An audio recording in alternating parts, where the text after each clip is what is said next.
বিসমিল্লাহি আসসালামু আলাইকুম রাসূলুল্লাহ সাল্লাল্লাহু আলাইহি ওয়াসাল্লাম। আসসালামু আলাইকুম ওয়া রাহমাতুল্লাহি ওয়া বারাকাতুহু। বিসমিল্লাহির রহমানির রহিম। নাহমাদুহু ওয়া নুসাল্লি ওয়া নুসাল্লিমু আলা রাসূলিল কারীম। আম্মা বা'দ। আউযু বিল্লাহি মিনাশ শাইতানির রাজীম। বিসমিল্লাহির রহমানির রহিম। রব্বিশ ইশরাহ লি সাদরি ওয়া ইয়াসসির লি আমরি ওয়াহলুল উকতাতাম মিন লিসানি ইয়াফকাহু কওলি। রব্বি জিদনি ইলমা। সমস্ত প্রশংসা মহান রব্বুল আলামিনের জন্য, যিনি কোরআন সুন্নাহর জ্ঞান অর্জন এবং মানুষের কাছে দ্বীন পৌঁছানোর উত্তম সুব্যবস্থা করে দিয়েছেন। অতঃপর বিশ্বনবী রাহমাতুল আলামিন আখির খাদিমুল সাইয়্যিদুল মুরসালিন হযরত মুহাম্মদ সাল্লাল্লাহু আলাইহি ওয়াসাল্লামের উপর অসংখ্য কোটি দরুদ অবতীর্ণ হোক।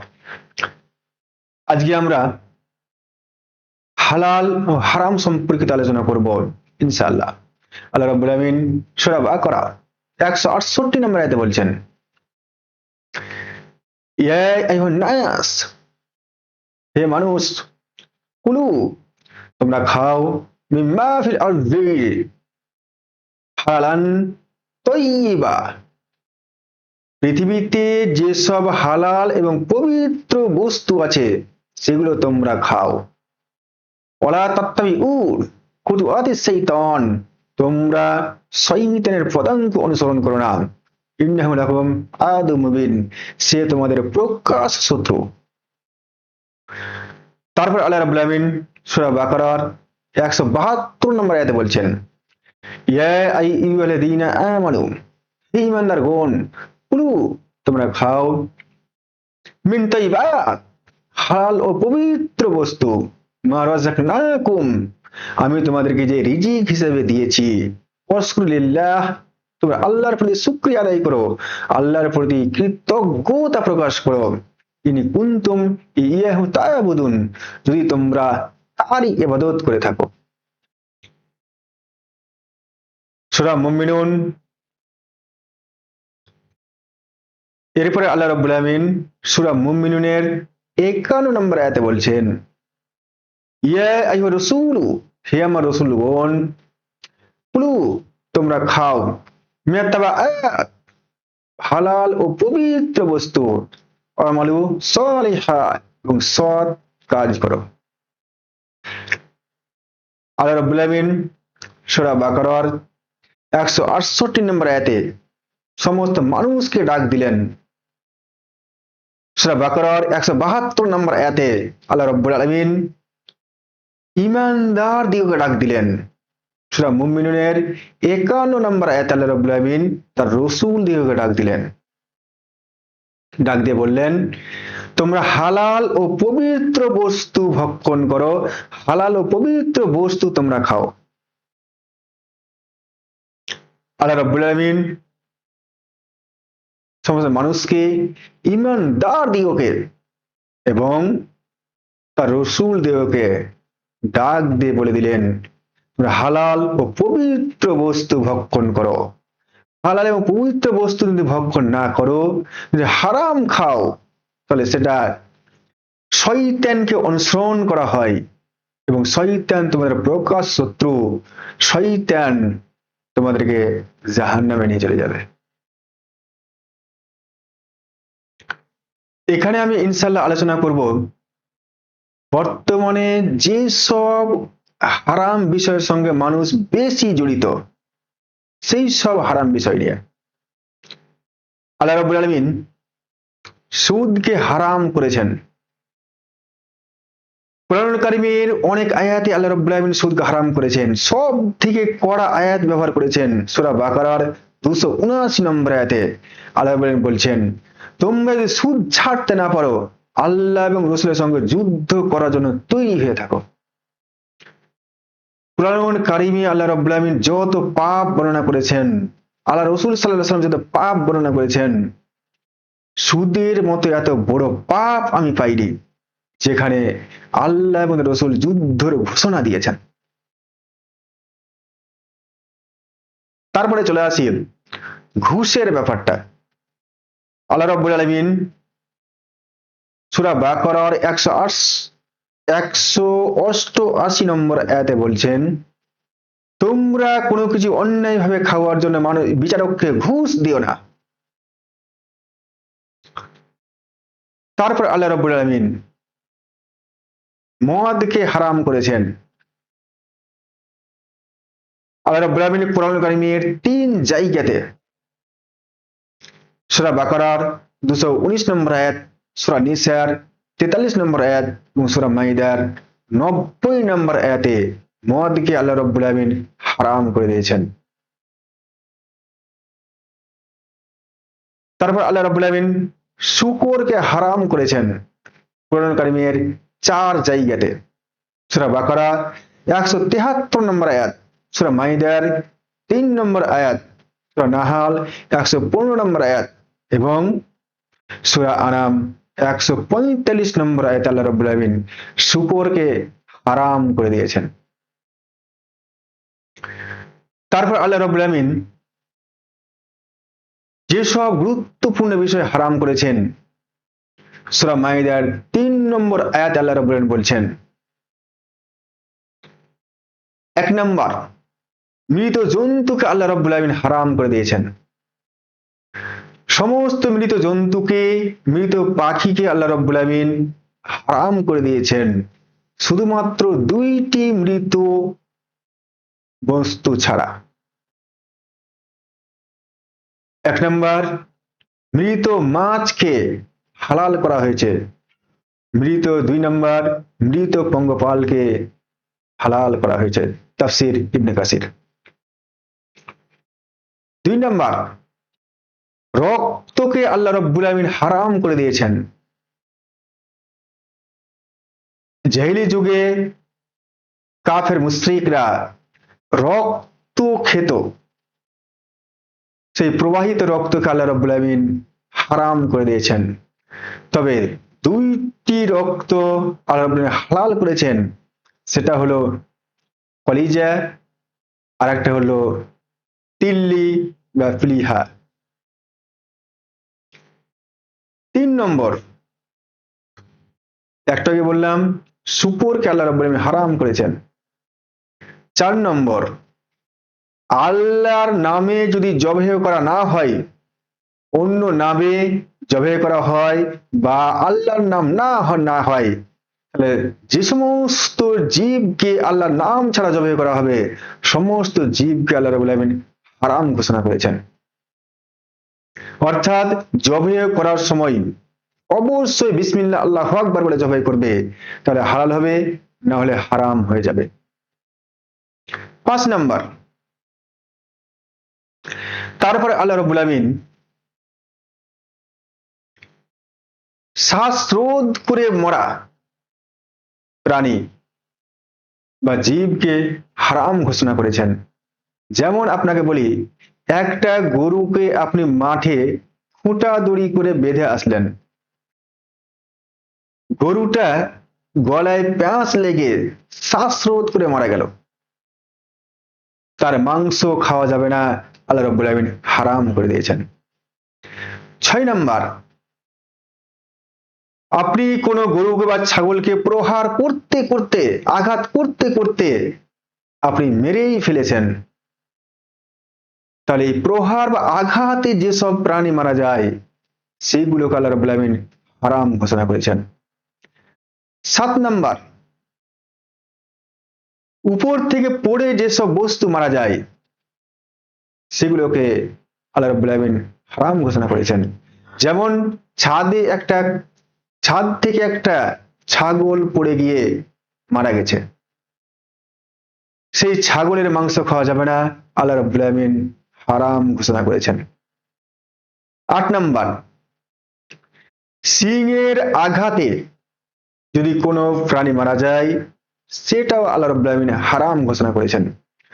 যেমন আপনাকে বলি, কোনো গরুর সিংহের আঘাতে কোনো ছাগল যদি মারা যায়, তাহলে সেই ছাগলের মাংস খাওয়া আল্লাহ রাব্বুল আলামিন হারাম ঘোষণা করেছেন। 9 নাম্বার, হিংস্র প্রাণী যেমন বাঘ, সিংহ,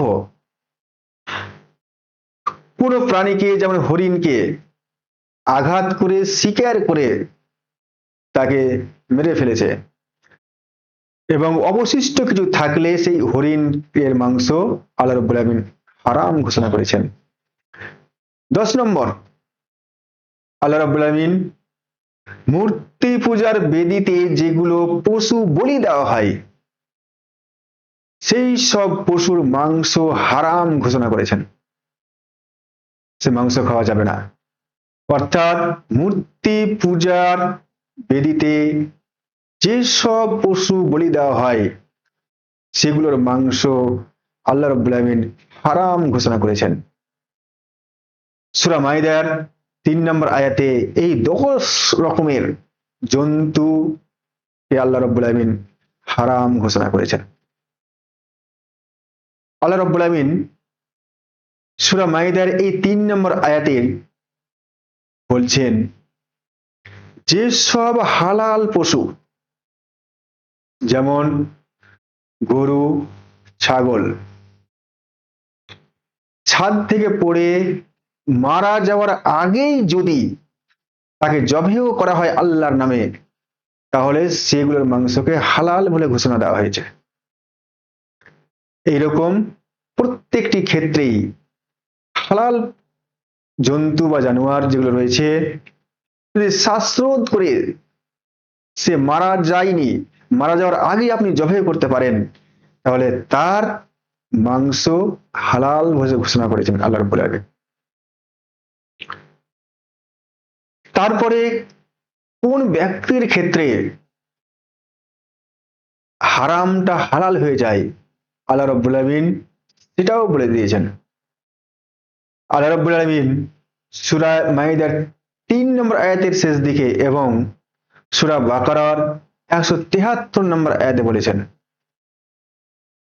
যদি কোনো ব্যক্তি অপারগ হয়ে যায়, অনন্য উপায় হয়ে যায়, বাধ্য হয়ে যায় হারাম খেতে, কিন্তু যদি সেই ব্যক্তিটা আল্লাহর নাফরমানি না করে, সীমা লঙ্ঘন না করে এবং শরীয়ত বহির্ভূত কাজ না করে, তাহলে সেই ব্যক্তিটা হারাম খেতে পারে নিজের জান বাঁচানোর জন্য।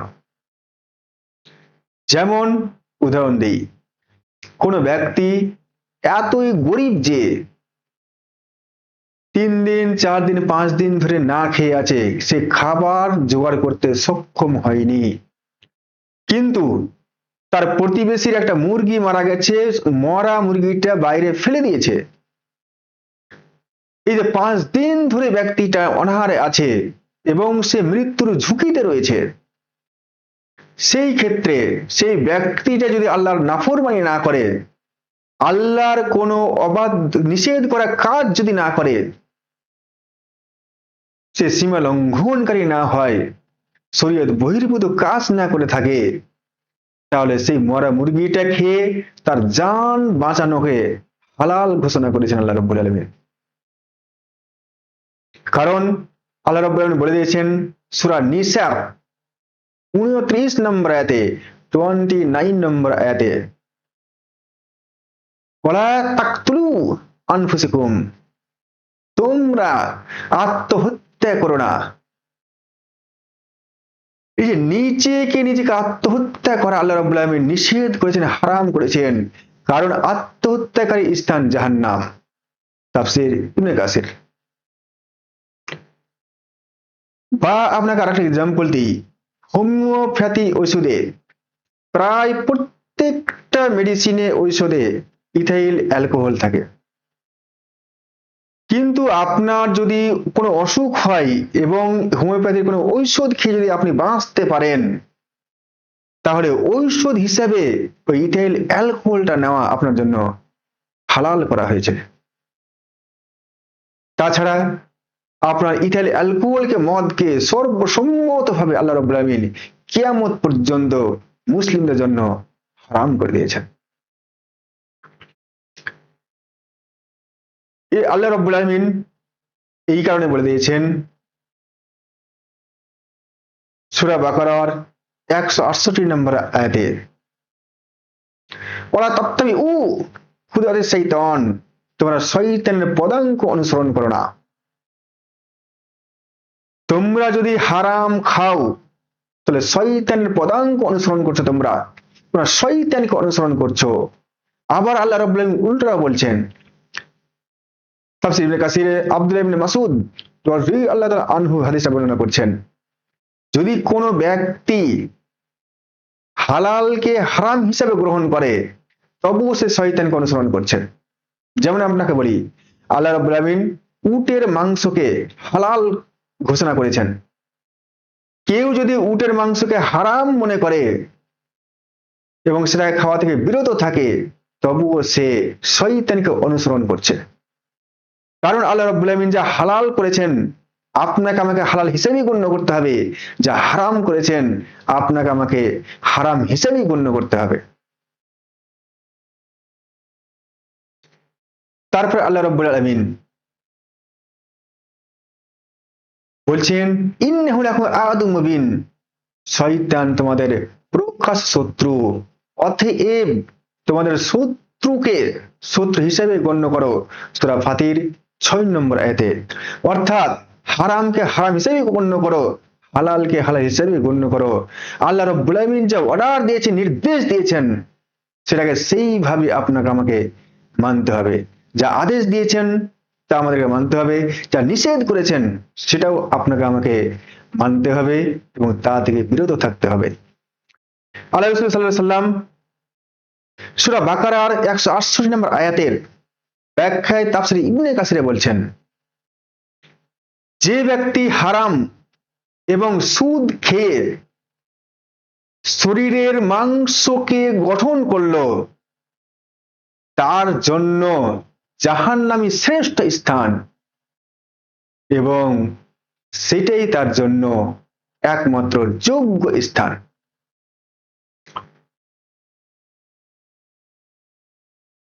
আল্লাহ রাসূল সাল্লাল্লাহু আলাইহি সাল্লাম আরো বলছেন